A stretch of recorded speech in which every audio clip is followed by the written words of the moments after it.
Devant les enseignants de l'université, Loïc Vaillant s'est fait le porte-parole du conseil d'administration de l'université. Et là, il ne s'agit pas du tout d'une réunion décisionnelle, mais d'une réunion d'échange. Et des échanges, il y en eut, car le sujet est brûlant, la tenue des examens. Ça concerne évidemment que les deux facs des tanneurs, puisque fac de sciences, fac de droit qui avaient fait grève ne sont pas du tout dans ce cas. Et à l'intérieur des facs des tanneurs, c'est certains départements comme la psycho, la sociologie ne seront pas touchés, et à l'inverse, des départements comme l'anglais sont complètement touchés.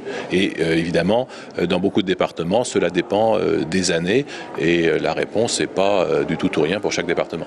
Un département est donc particulièrement concerné, le département d'anglais. Comme beaucoup de leurs collègues au Tanneur, les enseignants doutent de la pertinence d'examens qui viendraient sanctionner un semestre vide. Pour les littéraires et pour les linguistes, il y a très peu de cours qui ont pu avoir lieu normalement. Je ne parle pas de la grève ou du blocage, je veux dire aussi que même des enseignants non grévistes de la première heure qui n'ont jamais fait grève n'ont pas pu assurer l'essentiel de leurs enseignements face à tous les étudiants. C'est surtout ça le vrai problème. Donc là, les évaluations que le président est en train de proposer, soit risqueraient d'être des évaluations un peu bidons en fait, soit évidemment on va vers un redoublement généralisé des promotions. Ces enseignants plaident pour la neutralisation du semestre. Pas d'examen, une licence en 5 semestres pleins. Le conseil d'administration de l'université tient à la tenue d'examens pour sanctionner le semestre et pour certains étudiants le diplôme. Sur le diplôme de licence, il manque un semestre. Il y a eu un semestre où les enseignements n'ont pas eu lieu de manière satisfaisante et complète.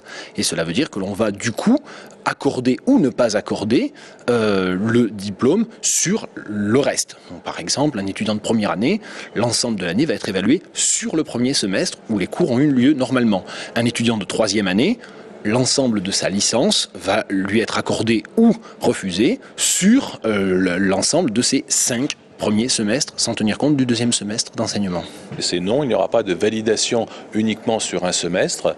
Très clairement, le conseil d'administration a rappelé que le diplôme avait une vraie valeur parce que l'université faisait l'ensemble d'une formation et qu'il n'était pas question de donner par exemple une licence en 5 semestres. Et de la même façon, on ne peut pas valider un semestre où il n'y a pas eu de cours. Et donc ça, cette décision du conseil d'administration reste vraie. Au regard des cours dispensés, l'université va essayer de mettre en place des examens pour le deuxième semestre. Mais dans certains départements, la tenue d'examen paraît impossible. Cela devrait concerner 1000 étudiants.